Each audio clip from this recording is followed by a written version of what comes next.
I just wondered, firstly, are you shocked by these new figures? Nearly 1,300 people crossed the channel, the highest since records began for a daily record. No, not shocked at all, really. It's been building all the time. So I think it's just that, as you say, they're taking advantage of the good weather, and we have had a very good summer. So I think the numbers will keep increasing all the time the weather stays good.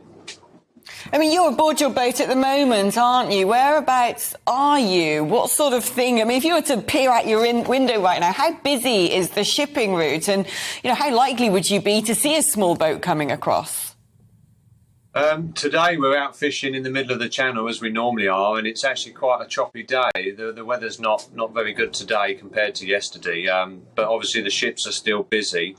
But they would find it very difficult to see a small dinghy, the same as I would today, because it's dipping in and out of the waves. But there is actually a couple on the way over at the moment. I've already heard on the radio the French Coast Guard talking to some of the ships and the French fishermen. So it sounds like there is some dinghies even coming across today when the weather isn't very good.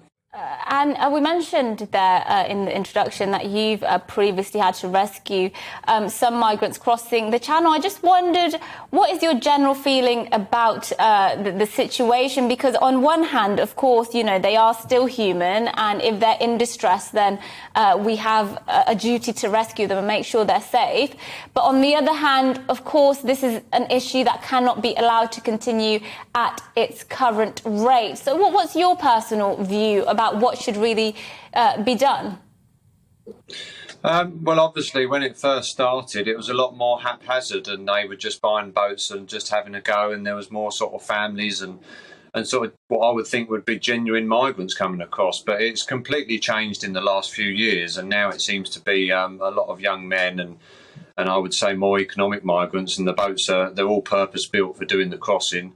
And instead of maybe a dozen people on board, there's sort of 40 or 50 on board.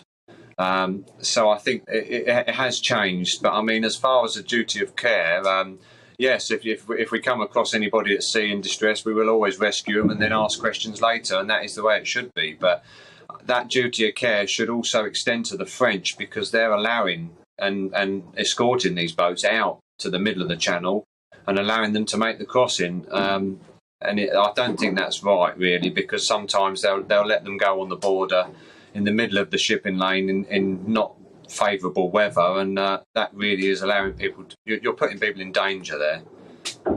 Yeah, I'm fascinated by what you just said there, and it ties in with what you said earlier about the French actually escorting these boats out. So you've heard on the radio this morning already that there are two small vessels currently making their way across the channel. Are you suggesting on a regular basis that the French Coast Guard sees these things launched and says, go on, we're going to help you get across to the English side? It's not so much help. It's more just making sure that nothing happens to them.